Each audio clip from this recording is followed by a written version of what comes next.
When you're recommending people who have working with MLD and the deep oscillation, is there a preference or a suggested way of working? Do you use the hypermap first and then MLD, or do you use MLD? No, you use it simultaneously. And what you have, you do exactly the same manual lymphatic drainage, and have the assistance of this vibration, and that's all. And I know thousands of therapists who say this is first of all more efficient, but is secondly also it makes my physical work easier, and it is worked simultaneously. And all the studies that were done are manual lymphatic drainage with deep oscillation versus only manual lymphatic drainage. It doesn't want to replace manual lymphatic drainage. We just have a chance to make it in many cases more efficient. Have you had any experience of using it in the mouth, on the soft palate? No.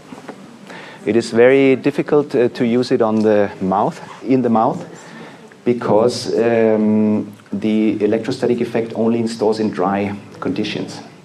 So we work in humid areas, for example, in open wounds, and we use for this sterile surgery foils, also in burns, and work through these foils. And in this case it works, but that's not possible in the mouth.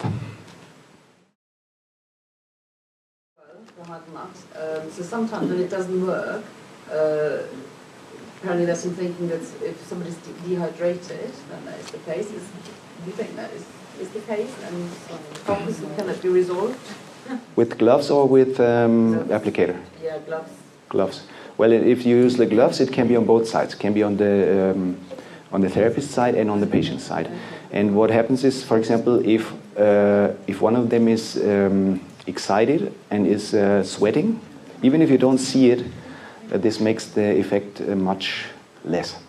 And for example, in tropical countries, we always have the problem that it doesn't work if it's not in climatized places. There is a precondition is that there is air conditioning, otherwise it doesn't work at all.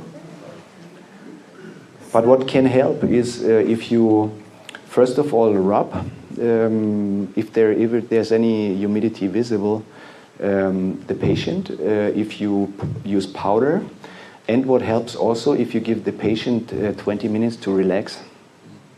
Many times it doesn't work, and 20 minutes later it works perfectly. But the electrostatic field is very sensitive to humidity, and it doesn't work.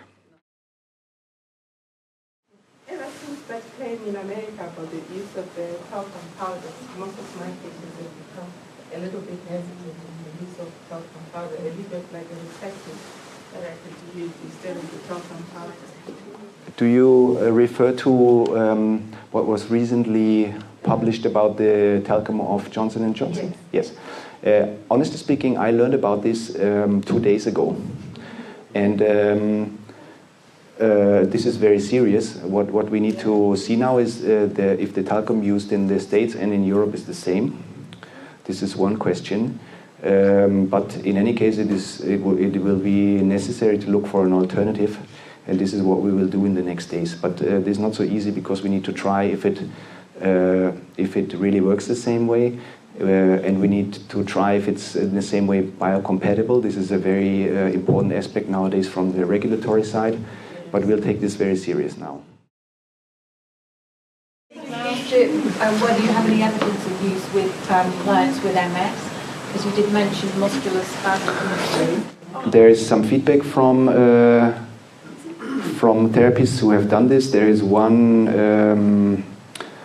what is it, bachelor work done from a Swiss therapist on this. It's in German, unfortunately, but we can give it to you nevertheless. But I couldn't say that we have now safe evidence that it can be used there. But